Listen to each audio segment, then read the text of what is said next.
જય હિન્દ મિત્રો. આર્મીની તૈયારી કરતા વિદ્યાર્થીઓ માટે આજે આપણે પાછા 10 જીકેના પ્રશ્નો લઈને આવી ગયા છીએ. તો જે લાસ્ટ વિડીયો મૂક્યો હતો એમાં 10મા પ્રશ્નનો જવાબ આપણે તમને કોમેન્ટમાં આપવાનું કીધું હતું. તો એ પ્રશ્નનો જવાબ હું અત્યારે તમને કહું છું.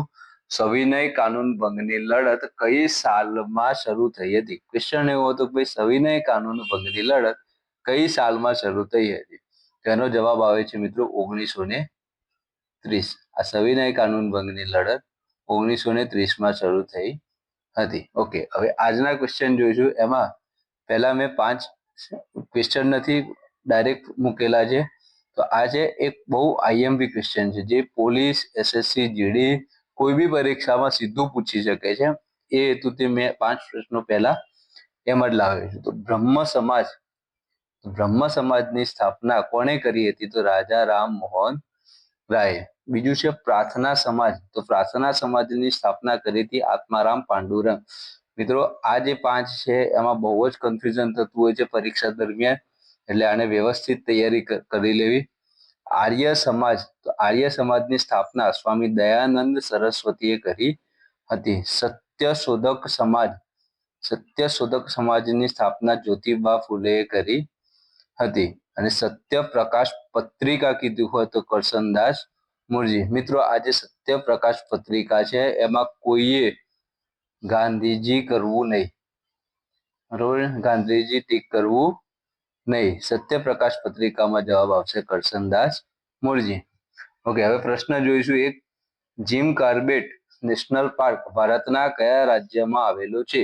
મિત્રો જીમ કાર્બેટ નેશનલ પાર્ક છે એ ભારતના ઉત્તરાખંડ રાજ્યમાં આવેલું છે. જીમ કાર્બેટ નેશનલ પાર્ક છે ભારતના ઉત્તરાખંડ રાજ્યમાં આવેલું છે. બીજો ક્વેશ્ચન છે ઈડન ગાર્ડન. તો મિત્રો અત્યારે આઈપીએલ ચાલુ છે તો આ ક્વેશ્ચન પૂછાઈ શકે છે આર્મીમાં. ઈડન ગાર્ડન સ્ટેડિયમ ભારતના કયા શહેરમાં આવેલું છે? તો બધાને ખબર છે ઈડન ગાર્ડન સ્ટેડિયમ છે કલકત્તામાં આવેલું છે.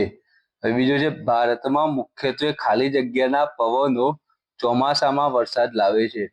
મિત્રો આ પ્રશ્ન પીએસઆઈ, કોન્સ્ટેબલ, ગુજરાતની કોઈ પણ પરીક્ષા હોય, એસએસસી હોય, કોઈ બી કેન્દ્ર લેવલની એક્ઝામ હોય એના માટે પણ આ બહુ આઈએમપી ક્વેશ્ચન છે.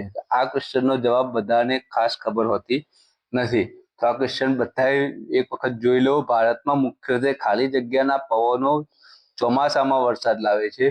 ભારતમાં મુખ્યત્વે દક્ષિણ પશ્ચિમના પવનો ચોમાસામાં વરસાદ લાવે છે. આ ખાસ આઈએમપી ક્વેશ્ચન છે, બધાએ વ્યવસ્થિત તૈયાર કરી લેવો. હવે નેક્સ્ટ ક્વેશ્ચન છે ભારતની જમીનોને કુલ કેટલા પ્રકારમાં વહેંચવામાં આવેલી છે? તો મિત્રો ભારતની જમીનો છે એને કુલ 8 પ્રકારમાં વહેંચવામાં આવેલી છે. કોઈએ 7 કરવું નહીં. ભારતની જમીનોને કુલ કેટલા પ્રકારમાં? તો 8 પ્રકારમાં વહેંચવામાં આવેલી છે. હવે છેલ્લો ક્વેશ્ચન છે જેનો જવાબ તમારે મને કોમેન્ટમાં આપવાનો છે. ક્વેશ્ચન છે અજંતાની ગુફાઓ કયા રાજ્યમાં આવેલી છે? તો મિત્રો આ પ્રશ્નનો જવાબ તમારે મને કોમેન્ટ કરવાનો છે. અજંતાની ગુફાઓ કયા રાજ્યમાં આવેલી છે? મધ્યપ્રદેશ, હિમાચલ પ્રદેશ, ગુજરાત કે મહારાષ્ટ્ર?